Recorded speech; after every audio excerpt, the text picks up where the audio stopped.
Hi, Stefan from here. I work at Frimgirl and I help startups and companies kickstart their sales and automate the sales processes as much as possible. So, for the last 9 years, I've been working with many startups. I launched myself many startups, and there's one thing when we speak about sales and we speak about startup growth and SMEs growth when you're in a team of 3 to 10 people, is that sales don't work, and those are the 3 reasons why I see sales don't work with those kind of companies. So I'm gonna first give you the 3 reasons because I don't want to keep you there in the cloud and not explaining what's going on and trying to keep you as much as possible in the video. And then I'm gonna dive down into why those 3 reasons are the main reasons and why maybe you are making that mistake. So the 3 reasons are: the first one, you have no objective in sales. The second one is that you do not reverse engineer when you have the objectives. You do not reverse engineer those objectives into daily actions and into weekly actions and into monthly actions. And the third one is that because even if you do those things, you have objectives, you reverse engineer, and you know how much time you have to spend on those things, then you don't know, or you don't do it fast enough, you do not disqualify the not interesting leads, the uninteresting leads. So those 3 main reasons are the reasons why startups that are in between 3 to 10 people, 3 to 20 people, are not growing fast enough and don't have the sales that they deserve. So deep dive on number 1, no objective. What does it mean to have an objective? When you have an objective in sales, it doesn't mean that you have to know exactly how much revenue you're going to generate. You have to have an idea of what you need to generate. So you have to know that you need 200,000 euros or that you need 1 million euros in revenue. But the revenue is not the objective. The revenue is the output of your activities and the things that you do daily, weekly in your team, with your team, and with your customers and prospects. So what you need to have as objective are the things that you do every day. And so, for example, as objective, you should have an objective that you have to call 10 prospects every week, and that you have to send minimum 1 email every 2 weeks to all your prospects that you have in your database, or that you have to do 1 webinar every 2 weeks on a specific subject with your customers or prospects, or that you have to have 2 events a year with minimum 50 people. That's free, so that you can actually educate your market. Of course, just having the event and just sending the emails and just making the call to say hi is not enough. The purpose of those actions has to be to generate sales, of course, but you do not have a big control on how much revenue you have. The objective and the intention behind it is to generate new revenue and to have convince those people to become customers, of course. But the main thing is first to do the actions, and then with those repetitive actions to get to the revenue that you want to get to. So why don't people do that? Well, most of the time it's because they don't know. It's maybe the first time that you're launching a company. Maybe you are a tech founder, and your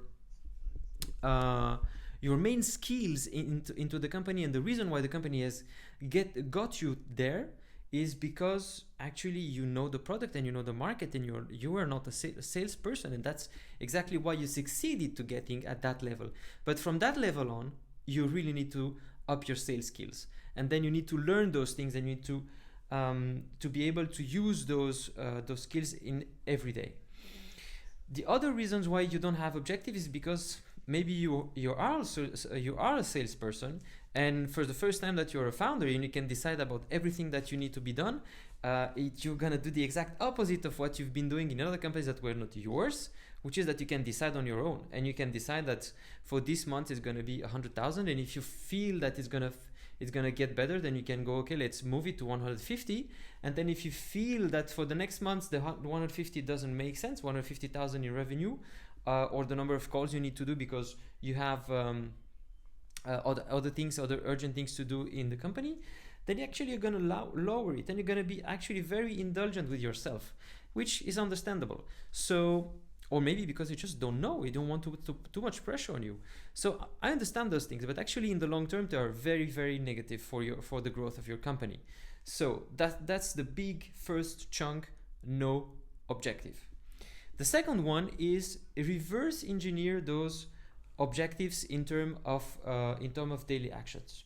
What does it mean? Well, actually, in order to reverse engineer a system like that, you have to understand the system. You have to understand how it's structured. So it's a bit like it's like a funnel, and when you look at the funnel, it's a bit like the way you look at the world, right? It's imagine you think about vacations. So I don't have pictures with vacations here. Actually, I should put some.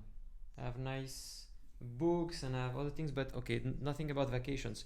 But anyways, so if you think about vacations, first you see I want to go on vacations, and then you think like a big hole. Those are vacations, and then from all those vacations ideas, you're gonna keep only the ones with good weather and summer and sunny weather, where you can go and just tan and enjoy the sun and be in a very sunny weather. Okay.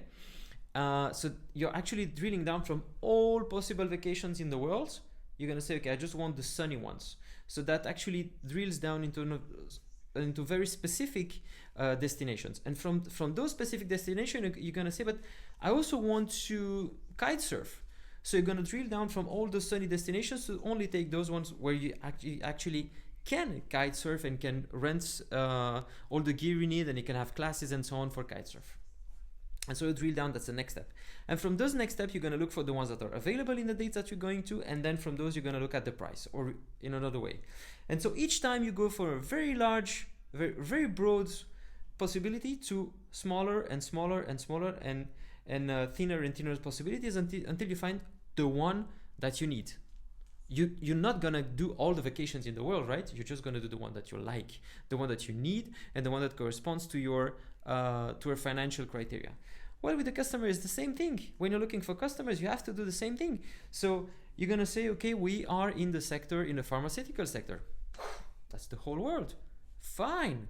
And then in the pharmaceutical sector, you have to drill down a specific sector, or a specific sub-business, or a specific niche, etc. And say, from all those companies, from everything that's in that market, I'm just going to focus on testing, for example. Let's say testing drugs, drug testings.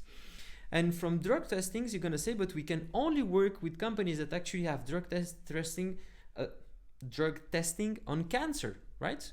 You focus on just on that specific one. And from those, you have to look into how many of those companies have the budget, understand where you are, and eventually, if it's something that's important to you, or geographically close to your company, so that you can actually very easily reach out to them, or they use a specific technology. So you drill down each time specifically on those companies, and then you have to find how many companies are in the market that corresponds to those criteria. And then you say, imagine you find that there are 100 companies, and you say, actually, from those 100 companies, if I have 2 of them as customers, because we can have a big ticket with each one of those for €1 million in revenue for each, for example. If I have 2 customers this year like that, actually the company is good. And that target, that objective of having those 2 customers and a specific amount of revenue is fine for me. And then once you have that, you have to reverse engineer the fact that you want those 2 customers back into your daily activities. So how are you going to do that? You're going to say, okay, if I have 2 customers that 2 companies that will sign with my company a specific contract, then I have to contact 6 companies in total, because from those 6 companies, I realize and I'm aware that only 1/3 of them will become a customer this year. So you have to have 6 companies that you're going to be in contact with. You're going to go into negotiations, sending in quotes and discussing about the product, meeting the CEO 3 times, 4 times, meeting the teams and so on, until you convince them to buy your product, right? From 2 companies that are customers, you go to 6. How are you going to do to have those 6 companies, to find out those companies? Well, you're going to say, if I want to have several meetings and find the companies that are interested in my product and meet the CEO and see them several times and go into negotiation, I think just one out of 10 companies will be interested in that and will be in the right timing to buy something from me. So if you have to have those exchanges, those negotiation steps with 6 companies, then you have to find 60 companies that you're going to be contacting in order to get to that negotiation phase. So now you have this new objective, which is finding those 60 companies. So how do you find those 60 companies? Then you're going to start searching for them on LinkedIn and searching their email and start calling and going to events. And then the whole idea is to identify the double, in this case, let's say 120 companies that would potentially you will have to get in touch with in order to go into the negotiation phase, and so on and so on. And so if you want to contact 100 companies, the 120 companies, that's the goal. You have to get in touch to 120 companies, and in a year you have 220 working days. It means that almost every day you have to contact a new company, get in touch with them, and try to get into a negotiation phase with them and understand who is the CEO, having the contact and the meetings with the right person, and then get to the next step. So that's how you reverse engineer from I need to have 2 customers by the end of the year, that every day have to contact a new company in order to get to that number based on the assumptions that I made earlier. So that's what it means, reverse engineer. People don't do that. And you have to track that. You have to have a file when you look every 2 weeks, every month, if you are in the right direction with your objectives and all the daily activities that you need to do, how many people you have to call, how many people you have to have meetings with, you have to disqualify them, and then you have to send them quotes and then follow up with the quotes, and so on and so on and so on. That's what it means to reverse engineer. Why don't people do it? Because it's hard. You need discipline. You need to have a methodology. Of course, if it would be easy, everybody would sign contracts for 1 million euro, right? So if you want to beat, do it, okay? Third point, how to disqualify people. Well, that's another one that's interesting. It's typically European. I haven't seen that much in US. I have seen that a lot in Europe, and I've seen that a lot also in Asia when I worked around there. And it's the fact that actually when you, like the example that I just gave earlier, and you contact 120 companies, and then you have to get in touch with those people, and you have to make sure and follow up with them, and so on and so on, and just get into your process of just selling. Well, you have to, from start, you have to have the intention for each contact you make very clear in your mind and very clear with that person, why you should continue discussing with them and spending your time and their time in the long term. If you think that there is no potential contract and no potential commercial relationship with them. So what I mean by that is that you have to have in mind very clear questions and very clear exclusion criteria of what is a good customer to you and what is not a good customer for you. As an example, let me give you my example. So we have that agency Frimgle, and we automate sales processes, and we automate lead generation, and we help companies actually that are just starting put up together all their sales processes and automate them as fast as possible in order to get to the growth they need and go to the level of 1 million euro or 2 million euros as quickly as possible. And so because we do that, and I do that for quite a while now, people know me, and what happens is that some people hear about us and they call me like saying, hey, I discussed with this guy and I'd like to work with you. Can you tell me what your services are? And so we got into a discussion, and most of the time what's happened is that the company that contacts me, actually, they are not in a growth phase, or they need the kind of tools that we did and the knowledge that we have, the skills that we have in the team to automate things, to put good pipelines together, to understand how to score automatically, to understand how to find the right decision makers, and so on and so on. But they are not in the sector that we are into, that we know that we're good at, and that's the B2B SaaS, software as a service sector. They are maybe in an events or whatever other classic business sector. And from start, those are the questions that I ask, like, what is your business model? In which sector are you? And from there, I directly tell them, like, look, guys, we don't have experience with that. And honestly, that's not a good project for us. Why? Because if you need to do this kind of new projects, we'll have actually to change a lot of our processes, the way we work. We'll have to use different skills. We don't have the same onboarding, and so on and so on. It's gonna create a lot of uncertainties during the project that I don't want to have. First of all, for my team, because I respect them and I want them to make sure that they can deliver in the best conditions possible. And the second one is I don't want to create a burden on your side as a customer that we're going to be working and trying to delivering something that we have not much experience with, not at that level at least. And so that means disqualifying, and it's really hard. It's fucking hard to do that in the beginning, because why? You're starting a company, you have this objective in sales and revenue that you want to take, and each time you have that opportunity, that person that actually is begging to work with you, you're gonna say, no, come on, I can't just tell him no. It's easy money, right? I'm leaving money on the table. But actually, no, you're not leaving money on the table. You're leaving problems on the table. That's what you're leaving on the table. So if they're not good, they're not in the right customer for you, don't take them. It's a service first for you, and it's a service for them. And you have to understand that as quickly as possible. And it can be because they are not in the right sector, or because that the person that's in front of you that you're discussing with is not the decision maker. Do not speak with other people. Do not spend your time in meetings and discussions and brainstorming, I don't know, what kind of other meetings, if they are not the decision maker. Maybe the first meeting, but as soon as that's done, you have to get to the next meeting and make sure that the decision maker is there. If they are not there, don't go. Don't go if you don't have the decision maker. So disqualifying is very, very important. You can do that. It doesn't have to be impolite, right? You don't have to be rude with that person and say, no, I don't want to work with you. You're not good to me. You have to explain that the kind of services and the kind of experience that you have is better in another kind of sector, in another kind of context, and make sure that they find someone that has the experience that they're looking for.